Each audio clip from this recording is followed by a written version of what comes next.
एक गांव में चंपा नाम की एक औरत रहती थी। वो माँ बनने वाली थी और उसके पति सुरेश की कोरोना से मौत हो चुकी थी। इस कारण चंपा गांव के लोगों के घरों में काम कर कर के अपना पेट भरा करती थी। एक दिन चंपा अपने घर के बाहर बैठी हुई होती है।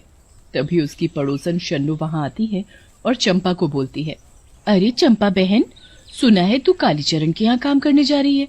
हाँ बहन, क्या करूं, तुम तो मेरी हालत जानती ही हो।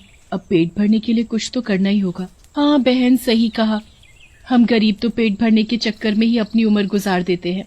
फिर शन्नू वहां से चली जाती है और चंपा भी अपने घर के अंदर चली जाती है। कुछ दिनों बाद चंपा एक सुंदर से बच्चे को जन्म देती है। चंपा उसका नाम वीर रखती है। चंपा बहुत ही खुश होती है। मेरा वीर आ गया, बिल्कुल अपने बाप पर गया है। जैसे वो मेरा ख्याल रखते थे ना, तू भी अपनी माँ का ख्याल रखना और खूब पैसे कमाना, ताकि तुझे अपने पिता की तरह परेशान ना होना पड़े। तभी वहाँ शन्नू आ जाती है और हंसते हुए बोलती है, अरे भाई, क्या बातें हो रही हैं माँ बेटे में, जरा हमें भी तो बताओ, हम भी मौसी लगते हैं इसकी। फिर शन्नू वीर और चंपा से मिलकर चली जाती है। कुछ दिनों बाद शन्नू और उसके परिवार को कुछ काम से शहर जाना पड़ता है। वो चंपा के पास आती है और बोलती है, चंपा, मैं कुछ दिनों के लिए शहर जा रही हूँ, तुम अपना और वीर का ख्याल रखना, और कुछ पैसे चाहिए तो रख लो। शन्नू बे, इतनी मदद करती हो हमारी तुम, अब तो मेरा सर शर्म के मारे जमीन में गिर जाएगा। बस तुम जाओ और अपना ख्याल रखना। फिर शन्नू चंपा से मिलकर शहर चली जाती है। कुछ दिनों बाद कोरोना फैलने के कारण शहर में लॉकडाउन लग जाता है और सब कुछ बंद हो जाता है। शन्नू शहर में ही फंस जाती है और इधर चंपा को भी गांव में काम मिलना बंद हो जाता है और चंपा की माली हालत खराब होने लगती है। एक दिन चंपा के पास खाने के लिए कुछ नहीं बचता और वीर की भी तबीयत खराब हो जाती है। मैं क्या खाऊं और वीर को क्या खिलाऊं? घर में तो रोटी के नाम पर एक दाना भी नहीं है। वीर की भी हालत ठीक नहीं है। क्यों न कालीचरण जी से ही मदद ले लूं। ऐसा कहकर चंपा कालीचरण के पास जाती है और उससे मदद मांगती है। कालीचरण जी, मेरी कुछ मदद कर दीजिए, मेरे पास खाने के लिए एक दाना भी नहीं है और मेरे बेटे वीर को भी बुखार है। आपके पास तो इतना सब कुछ है। अरे इतना सब कुछ है तो क्या सब सरकारी है जो तुम्हें दान दे दूं? गांव बसा नहीं, लुटेरे पहले आ गए। अरे जाओ कहीं और मांग लो, मेरे पास तुम्हें धक्का देने के सिवाय कोई चीज नहीं है। चलो उठो यहाँ से। ऐसा कहकर कालीचरण चंपा को अपने घर से भगा देता है। चंपा उदास मन से अपने घर वापस चली जाती है। घर जाने पर चंपा देखती है कि वीर की लाश पड़ी हुई है। भूख और तबीयत खराब होने की वजह से उसकी मौत हो चुकी होती है। मेरे बेटे, मेरे वीर कहाँ चला गया तू? पहले तेरे पिताजी और अब तू अपनी माँ को ऐसे कैसे छोड़कर जा सकता है? चंपा बहुत देर तक वीर को पकड़े हुए रोती रहती है। फिर अकेले ही उसकी लाश को अपने घर के पीछे ही दफना देती है। दिन बीतते जाते हैं। चंपा को कोई काम नहीं मिलता और वो गांव में भी मदद के लिए जाती है, लेकिन कोई उसकी मदद नहीं करता। कुछ दिनों बाद चंपा की भी मौत हो जाती है और गांव वालों को उसकी लाश घर के अंदर मिलती है। मर गई बेचारी, बहुत बुरा हुआ इसके साथ तो। भगवान ऐसी मौत किसी को न दे। सही कह रहे हो भैया, पहले इसके पति की मौत हो गई, फिर बच्चे की, और अब खुद। हे भगवान। फिर गांव वाले चंपा का भी अंतिम संस्कार करके वहां से चले जाते हैं। एक रात गणेश नाम के गांव वाले के दरवाजे पर खटखटाने की आवाज आती है। इतनी रात को कौन मरने आ गया? चलो देखता हूँ। गणेश उठता है और दरवाजा खोलता है, लेकिन उसकी जान निकल जाती है। चुड़ैल, क्यों आई हो यहाँ? मुझे भूख लगी है, सोचा क्यों न रोटी ले लूं तुमसे। दोगे न रोटी मुझे तुम? हाँ? जी जी जी जी जी जी जी क्यों नहीं, मैं अभी लाया। आप रुको यहीं। तो पहले क्यों नहीं दी? हाँ? अगली सुबह गांव वालों को गणेश की लाश मिलती है। गणेश का पड़ोसी राजू बोलता है, अरे मर गए। अरे ये गणेश को कौन मार कर चला गया, वो भी इतनी बुरी तरह? तभी वहाँ खड़ा संजू बोलता है, राजू भैया, हमको तो ये सब कौनो गैंग का काम लागत है। देखो ना, इतनी बुरी तरह से मारा है।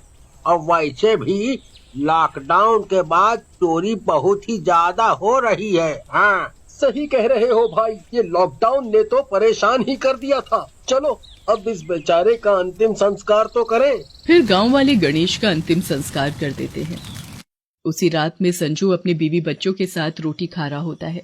तभी उसके दरवाजे पर दस्तक होती है। संजू अपनी बेटी रूपा से बोलता है, बेटी रूपा, जरा जाकर देख तो सही, कौन है इतनी रात को खाने का समय पर आ गया है? संजू की बेटी रूपा जाकर दरवाजा खोलती है और सामने चुड़ैल को देखकर वापस घर के अंदर भाग जाती है। क्या हुआ रूपा, इतनी डर क्यों गई? क्या हुआ है? किसे देख लिया? कौन था दरवाजे पर? लेकिन तभी चुड़ैल वहाँ आ जाती है और संजू और उसके परिवार को देखकर हंसने लग जाती है। तुम कहाँ से आ गई?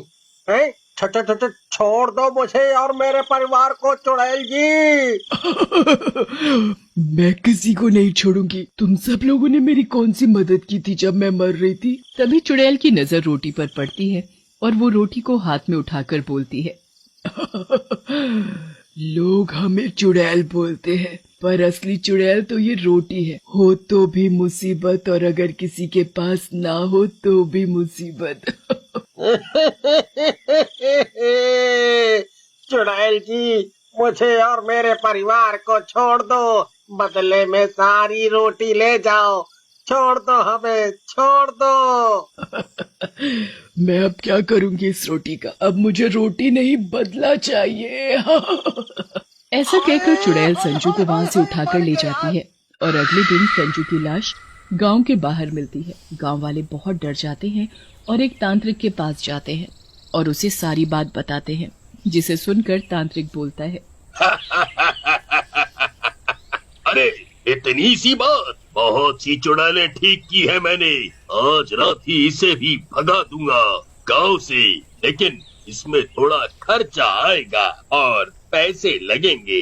अरे बाबा जी, जो भी पैसे लगे आप लो, लेकिन इस मुसीबत से छुटकारा दिला दो बस।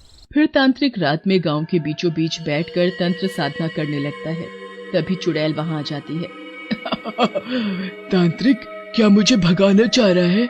ले, मैं आ गई, अब भगा के दिखा। अरे मर गया रे, ये तो असली की चुड़ैल है। ये कहाँ से आ गई? जान बचा के भाग ले बेटा, भाग। ऐसा कहकर तांत्रिक वहां से भाग जाता है और चुड़ैल उसी रात कालीचरण के घर पहुंचती है और उसका दरवाजा खटखटाती है। अरे भाई, कौन है इतनी रात को? है कहीं वही गांव वालों की रोटी मांगने वाली चुड़ैल तो नहीं? रुको, आता हूँ, गांव वाले भी। कालीचरण हंसते हुए दरवाजा खोलता है। उसके सामने चुड़ैल खड़ी होती है। सही कहा सेठ, कालीचरण, मैं ही हूँ चुड़ैल। अरे मर गया रे, मैं तो इसे गांव वालों की कल्पना समझ रहा था। ये तो सचमुच की चुड़ैल निकली रे। मैं अब क्या करूँगा? अब तो क्या करेगा? जो करूंगी मैं करूंगी। ऐसा कहकर चुड़ैल कालीचरण को भी मार डालती है। अगले दिन शन्नो गांव में वापस आती है। अरे बाप रे, इस बार का लॉकडाउन तो ना बस पूछो नहीं। पूरे 6 महीने बाद गांव आई हूँ। शन्नो को पूरे गांव में कोई नहीं दिखता। सब गांव वाले अपने अपने घरों में छिपे होते हैं। शन्नो ये सब देखकर हैरान रह जाती है। तभी उसे राजू दिखता है और वो राजू को अपने पास बुलाती है और उससे पूछती है, अरे राजू भैया, ये सब गांव में क्या हो गया? इतना सन्नाटा क्यों है? गांव में लोग कहाँ गए? अब क्या बताऊं तुम्हें शन्नो बहन, गांव पर एक चुड़ैल का साया हो गया है। फिर राजू शन्नो को सारी बात बताता है, जिसे सुनकर शन्नो भी डर जाती है। तभी उसे चंपा का ख्याल आता है और वो राजू से चंपा के बारे में पूछती है। क्या बताऊं शन्नो बहन, आपके जाते ही चंपा बहन पर तो मुसीबतों का पहाड़ टूट पड़ा और उनके बेटे वीर की मौत हो गई। काश मैं यहाँ होती तो मेरे वीर और सहेली की ऐसी मौत नहीं हुई होती। फिर शन्नो अपने घर चली जाती है। उसी रात शन्नो के पड़ोसी राजू के घर पर दस्तक होती है और चुड़ैल राजू को पकड़ लेती है। तभी वहाँ शन्नो आ जाती है। छोड़ दे चुड़ैल राजू भैया को। शन्नो की आवाज सुनकर चुड़ैल पलटती है और शन्नो के पास जाकर रोते हुए बोलती है, शन्नो, मेरी बहन, मेरी प्यारी सहेली, तू आ गई। चंपा, तू मेरी बहन? फिर शन्नो और चुड़ैल एक दूसरे से गले मिलकर रोने लगते हैं। फिर चंपा अपने साथ हुई सारी बात बताती है, जिसे सुनकर शन्नो बोलती है, मेरी बहन, हुआ तो तेरे साथ बहुत बुरा है, लेकिन जो गांव वालों ने किया उसका बदला तुम ले चुकी हो। अब बस करो।